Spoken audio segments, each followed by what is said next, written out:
Coming up on Movie Buff, Oscar hopeful Jeff Bridges in Crazy Heart, our own British contender for Academy Award Helen Mirren in Last Station, and the much-awaited book adaptation of The Lovely Bones.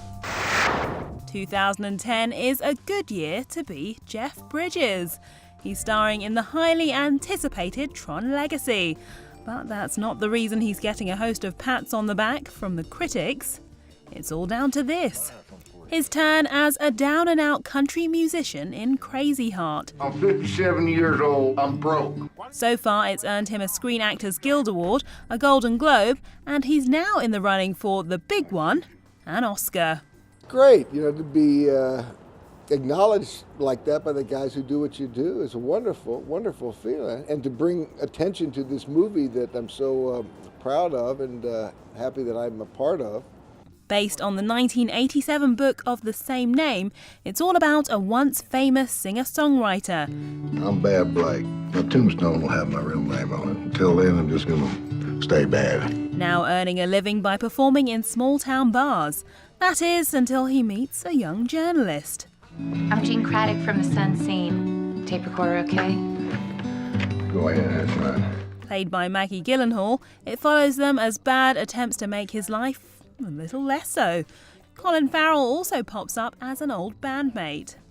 Whether you're a fan of this kind of music, or Mr. Bridges, it's impossible not to be drawn into his moving story.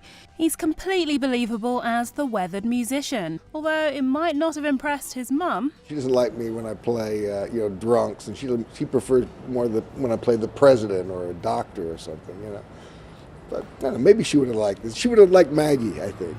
It's this year's answer to Mickey Rourke's The Wrestler. Okay, so it's kind of slow in places, and occasionally you wish the story would go in a slightly different direction.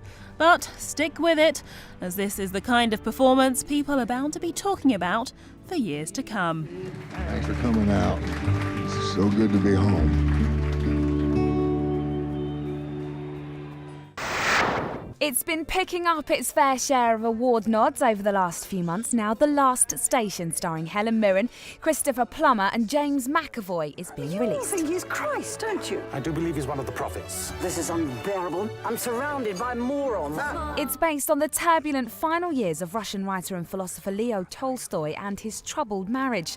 Tolstoy is the man behind War and Peace. It's based on a biography of the same name, a book which confused director Michael Hoffman at first. The first time I read it, I didn't quite see the movie, and the second time, because I'd been married for 14 years, I absolutely saw the movie, and I saw it as a movie about love and marriage, about the tragic comedy of marriage and all the big relationships that we have that sort of reinvent us or form us. That's what I wanted to make a film about. You can tell me anything, Valentin. I love a romance. James McAvoy plays a private secretary sent to work for Tolstoy's wife Sophia by one of his trusted followers.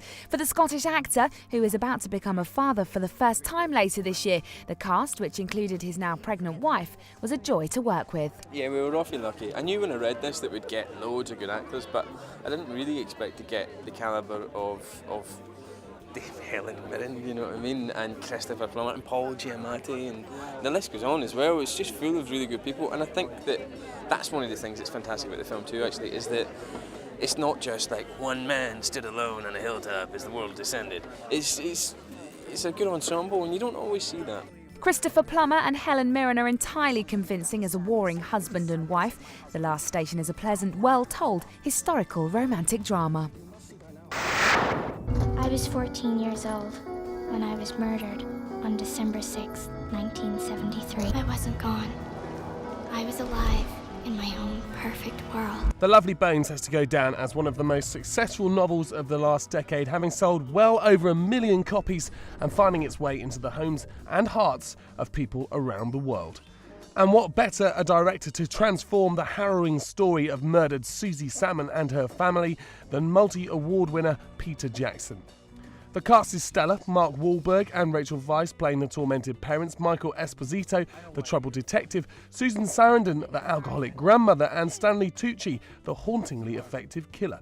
But the challenge for 14-year-old Saoirse Ronan to fill the role should not be underestimated. She didn't read the book because of her meagre age and fear of getting too troubled. On some movies, you get a character straight away, and on other movies, you go on this journey. And I think that The Lovely Bones was more like that, which was great because Susie's going on a journey too, from the way she was when she was on Earth to the way she is when she's finally accepted her death and she's ready to move on from her life on Earth.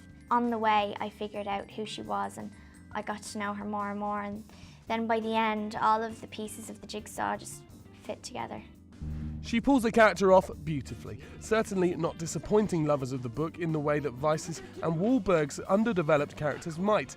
She is quite frankly brilliant, and it is surprising she did not receive an Oscar nomination.